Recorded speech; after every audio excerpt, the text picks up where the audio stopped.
আমি চেয়েছি, ভাঙন তো হচ্ছে, শামসাগঞ্জের ভূগোল থেকে মুছে যাবে আস্তে আস্তে।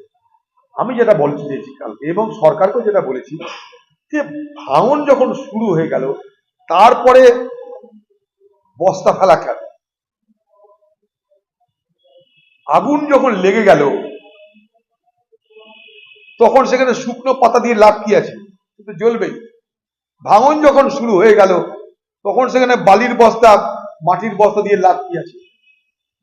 সেটা যখন শুকনো সময় তখন কেন করা হয় না? এক। দু নম্বর, যদি সরকার মনে করে, আমার দু তিনটে প্রস্তাব আছে, যদি সরকার মনে করে ভাঙন ঠেকানো যাবে না, পশ্চিমবঙ্গ রাজ্য সরকারের দায়িত্ব এটা, কেন্দ্র সাহায্য করবে আমরা জানি, রাজ্যের প্রাথমিক দায়িত্ব পরিকল্পনা করার দায়িত্ব রাজ্য, ঠিক আছে? যদি তারা দেখলো যে কেন্দ্র সাহায্য করবে না, তারা বলছে কেন্দ্র সাহায্য করছে না, ভালো কথা, কেন্দ্র সাহায্য না করলেও 100 কোটি টাকা বরাদ্দ হয়েছে, সরকার বলছে পশ্চিমবঙ্গে 3 থেকে 3.5 লক্ষ কোটি টাকার বাজেট হয়, কয়েকশো কোটি টাকা মুর্শিদাবাদ মানুষকে দিলে অসুবিধা কি আছে?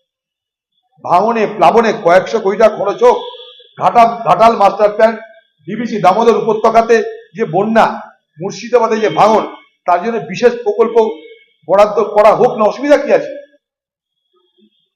আজকে ভাঙনে কি হয়, ঘর বাড়ি জমি সম্পত্তি সব ভোগে চলে যায়। এবার সরকার মনে করছে আমি 100 কোটি টাকা খরচা করবো, বলছে তারা, 100 কোটি টাকা যদি খরচা করতেই হয় আর ভাঙন ঠেকানো যদি নাই যায়, তাহলে বুদ্ধিমানের কাজ হচ্ছে কি, যেখানে জমি খালি পড়ে আছে সেই জমি কিনে সেখানে ছোট ছোট ঘর বাড়ি করে দিয়ে ভাঙন দুর্গত মানুষ যারা ঘর হারাবেই, গৃহহীন যারা হবে, তাদেরকে পুনর্বাসনের ব্যবস্থা করা বুদ্ধিমানের কাজ। যদি মনে করি প্রকৃতির সঙ্গে পারলাম না লড়ে পুনর্বাসনের ব্যবস্থা করা যেতে পারে, তার জন্য টাকার অভাব নেই।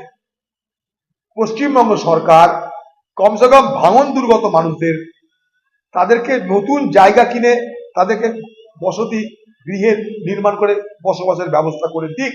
100 কোটি টাকা জলে যাবে সবাই জানছে, যদি 100 কোটি টাকা জলেই যায়, কোনো কাজ যদি নাই হয়, ভাঙন যদি সব চলে যায়, অথচ কাগজে কলমে দেখানো হবে যে 100 কোটি টাকা খরচা হলো, এই খরচাটা লোককে ধোকা দেওয়ার জন্য।